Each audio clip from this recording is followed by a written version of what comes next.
What is up, you guys? This is JP, and today we're gonna talk about taking time off from the gym.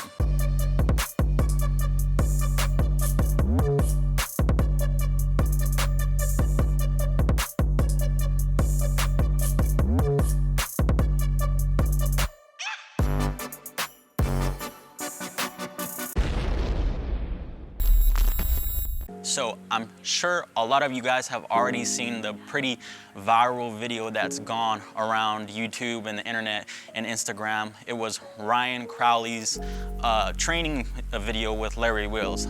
He was doing bench press with Larry Wheels, and on bench press, he ended up having a complete tear of his pec. It's a pretty nasty video. It's a pretty nasty clip, and it has gone pretty viral so far. Now, this video is gonna kind of talk about just taking time off from the gym. It's a little bit different from deloads. Again, me, obviously I've talked about it before, I'm a very big fan of taking deload weeks. Deload weeks are just lighter weeks. By lighter, I mean less intensity and less volume than your regular training weeks. And any form of deload is good. You know, some people do pivot weeks, which is similar to a deload, but you also add in the fact that you try to stray away from your traditional lifts, or whatever lifts you normally do. On a pivot week, you go lighter, but you also do different lifts. So a pivot week for a power lifter would be trying to avoid the big three. You don't do squat, you don't do bench, you don't do deadlift. So I am a big fan of pivot weeks, and I am a big fan of deload weeks. But one thing I would say, and this tends to be like a continuing thing that I see with lifters, is don't be afraid to kind of take complete weeks off from the gym. Again, you can continue to implement deload weeks and pivot weeks, and I don't think those things are bad. And I think that the majority of time, those should be the way that you kind of mitigate fatigue and to help yourself recover. But taking a lighter weeks, you don't need to take full weeks off all the time. But I honestly would recommend it and say it's not a bad idea that maybe once or twice a year to take, you know, a week to 2 weeks completely off from training. Don't do a deload and don't do any pivot week. Don't do any training at all. There's a couple reasons why. One, even though you are doing a lighter week on a pivot week or a deload week, these weeks obviously still involve training. So even though you are going lighter, if you're having, maybe little injuries that you're trying to recuperate, or maybe there's some kind of invisible things that you don't really see, AKA like in that video with Ryan Crowley, he was just bench pressing. I'm sure he didn't have any injuries or anything, any major problems with his bench press up until that point, because or at least with the shoulder, because he was going really heavy on the bench. And this is probably, I've seen this happen multiple times over the years. A long time ago, I seen the same thing on another YouTube video. The guy was benching perfectly fine. He did a warm up. He kind of had a freak accident, and he just had a pec tear in the same way that Ryan Crowley did. So there might be some invisible things that you kind of don't feel or don't see going on in your body, that maybe you have some ligaments and tendons that are kind of just wearing down over time. So even though deload weeks and pivot weeks are good, you still are lifting during these weeks. And even, so I guess what I'm trying to say is that stopping training altogether can be sometimes a better way to recuperate from the little nagging injuries that you have, and even the things that you don't see.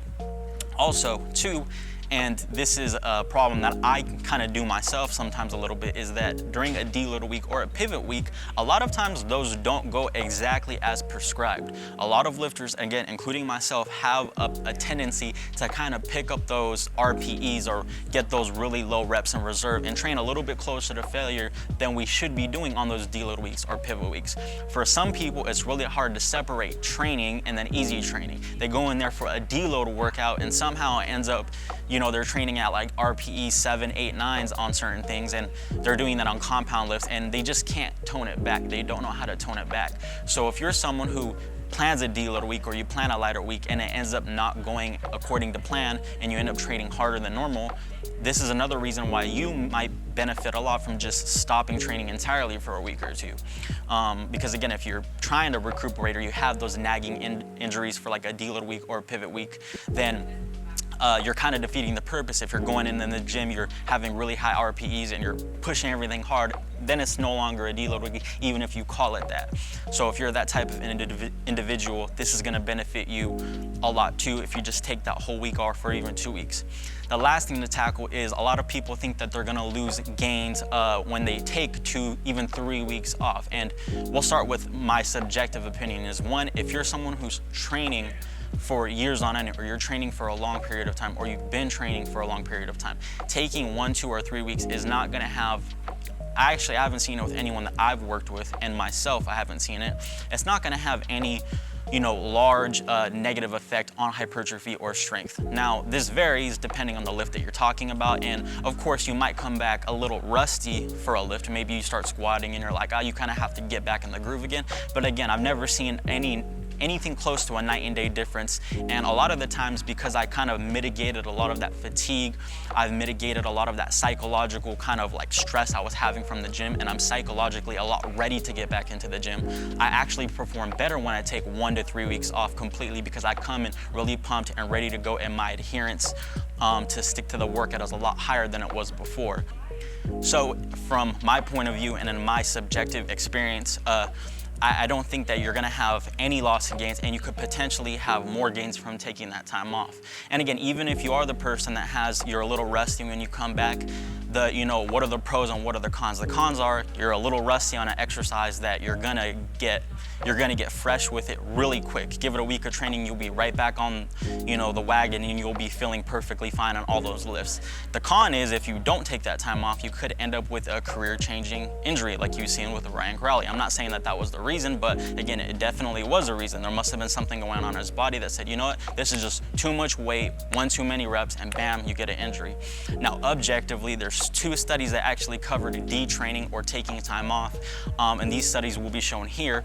One was taking 2 weeks off from training, and one was taking 3 weeks off from training, and neither study showed any huge detriment to strength or hypertrophy losses. They actually showed pretty much none.